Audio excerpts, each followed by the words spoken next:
Olá pessoal, hoje o vídeo é sobre o Nouveau Roman, que é uma das categorias do nosso Desafio Literaturice 2019. O Nouveau Roman, ele se consolidou como uma tendência literária muito associada às transformações históricas que aconteceram da virada do século XIX para o XX. E é, na verdade, uma tendência que aqui no Brasil pouco pegou ou pouco veio para cá. Nós temos poucas traduções dos escritores que se relacionam com essa tendência, por isso que pouco ouvimos falar dela.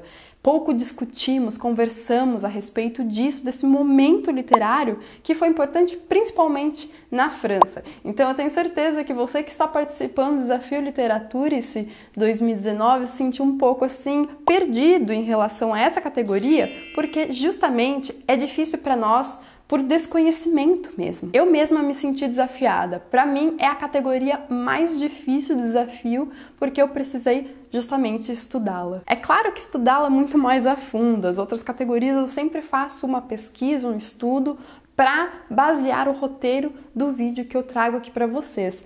Mas enfim, é muito interessante essa tendência e eu já vou explicá-la para vocês. Essas transformações históricas que eu mencionei foram muito discutidas por Hobsbawm, historiador que as definiu, esse momento histórico, como a Era dos Extremos. Foi muito marcada por crises econômicas, guerras e autoritarismo. Então você tem aí a interrupção do desenvolvimento econômico por conta da Primeira Guerra Mundial, o desrespeito ao Tratado de Versalhes, uma instabilidade política e uma crise financeira sem tamanho. Na sequência, a Segunda Guerra Mundial e como nós estamos falando principalmente da França por conta do Nouveau Roman, aqui a França foi dividida em duas, com o norte aí ocupada pelos nazistas. Também houve a disseminação das mudanças decorrentes da Revolução Industrial, como o inchaço da cidade, a mecanização das indústrias e também a alienação do trabalho do homem. Aí você tem até o exemplo do filme do Charles Chaplin, Tempos Modernos, muito famoso para se falar sobre essa época. E também algumas mudanças no campo da ciência e o desenvolvimento de pensamentos muito expoentes.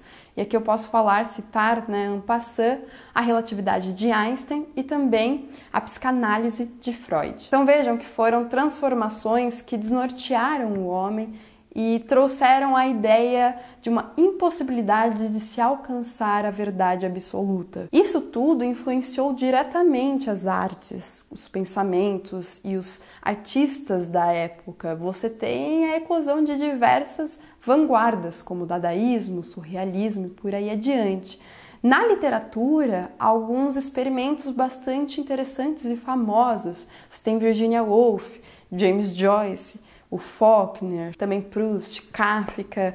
Bom, nós tivemos muitos escritores nesse período, então, que vão construir um caminho para se chegar até o Nouveau Roman. O que eu quero destacar nesse momento aqui para vocês é que já não era mais possível para os escritores pensarem nos componentes ficcionais como faziam os escritores do século XIX ou de antes. Aqui eu estou falando de narrador, tempo, espaço, personagem e enredo também, que são os componentes ficcionais clássicos que a partir de então vão ser pensados de forma diferente do que se estava acostumado a pensar na época ou até mesmo como o início do século XX. Então, o que foi o Nouveau Roman ou Novo Romance, como traduzimos aqui para o Brasil? Como tivemos esses escritores que já estavam pensando principalmente a forma de uma maneira diferente, o Novo Romance foi uma tendência de sistematizar esses movimentos que pensavam de forma diferente o gênero romance. São escritores preocupados com as novas formas de se escrever um livro, de se escrever um romance. Nesse sentido, eles criticavam fortemente o romance realista,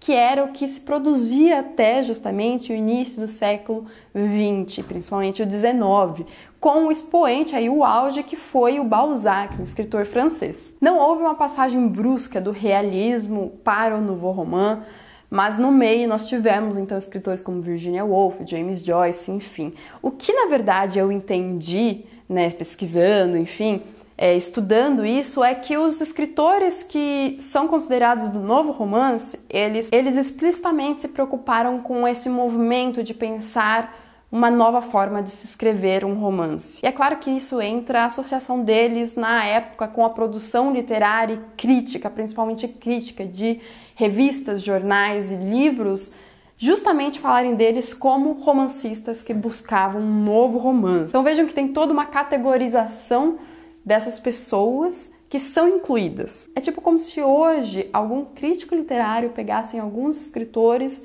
colocassem eles numa mesma caixinha e falasse assim: então esse grupinho de escritores hoje começou a produzir um tipo de romance. Eles vão se chamar tal coisa. Foi o que aconteceu lá na década de 50, 60 do século passado. O termo ele foi primeiramente utilizado em 1957 por Émile Henriot, um crítico que se referiu à obra do Rob Grier e da Nathalie Sarraute, que são os expoentes, na verdade, do novo romance. Porém, não houve um consenso, nem mesmo na época, a respeito dos escritores que se inseriam no novo romance. Vejam que, portanto, é uma tendência, não há uma escola literária muito bem definida.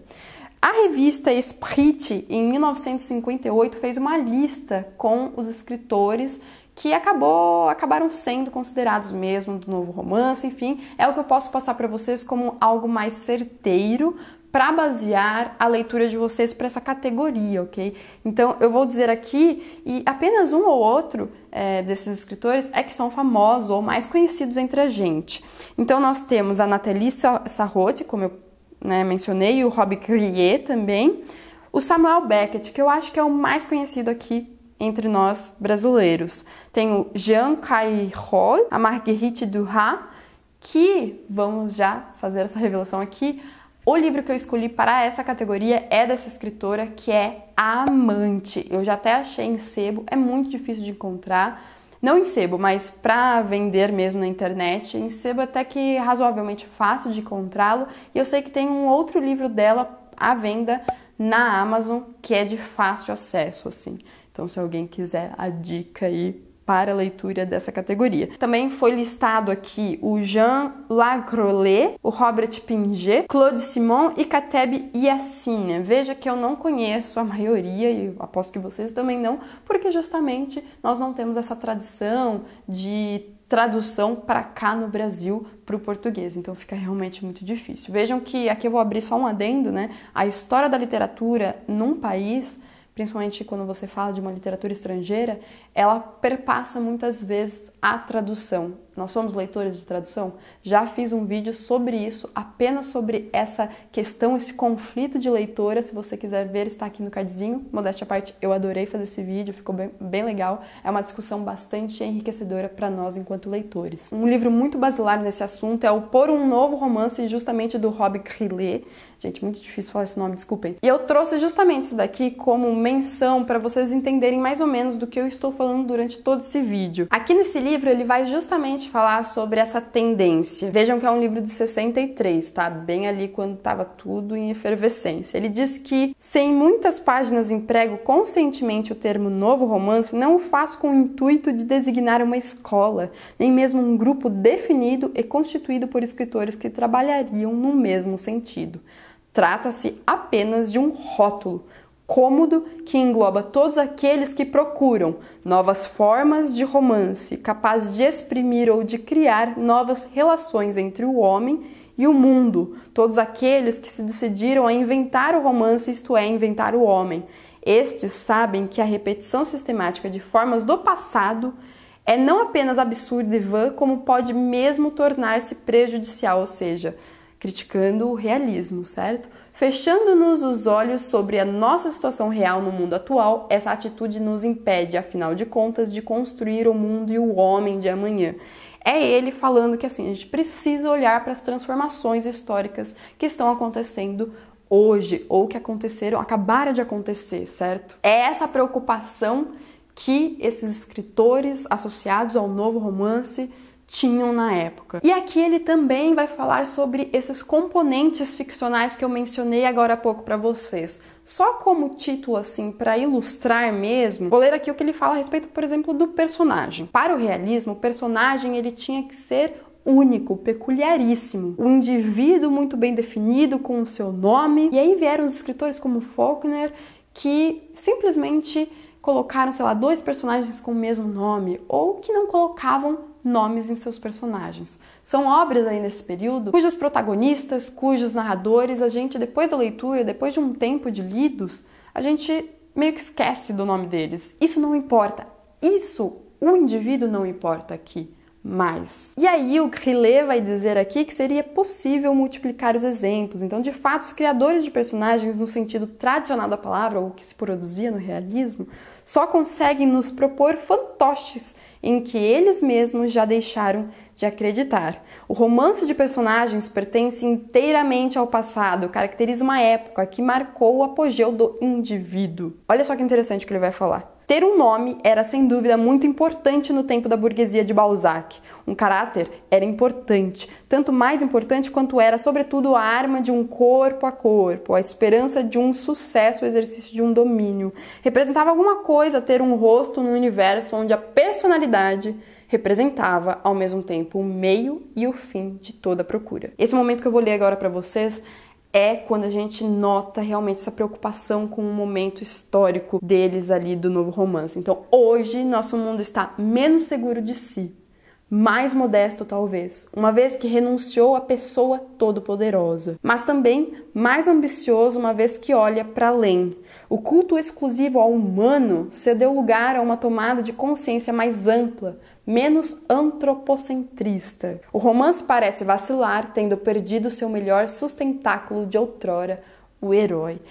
Então é assim que ele vai falar, discutir os componentes do romance, como narrador, tempo, espaço, enredo, enfim. E aqui, para finalizar o vídeo, né, tô indicando esse livro aqui para vocês, mas eu também baseei o meu vídeo nesse outro livro, é uma mulher pesquisadora, Leila Perrone Moisés. Eu achei muito legal esse livro porque tem capítulos destinados justamente a cada um dos escritores, ou praticamente todos os escritores que eu mencionei agora como pertencentes do novo romance. E também eu li partes do trabalho que eu acho que é uma tese da Ana Carolina de Oliveira Moraes, que chama Tropisma, Nathalie Sarraute, uma poética insólita. Eu vou deixar o link para esse trabalho aqui, que eu achei que é muito bom, ali no box de descrição para vocês lerem, porque está disponível para todos nós lermos, tá bem? Então é isso, pessoal. Eu espero que vocês tenham gostado do vídeo de hoje. Achei muito bacana pesquisar toda essa tendência literária para trazer aqui para vocês, discutirmos, porque é algo que eu não vejo muito aqui no Booktube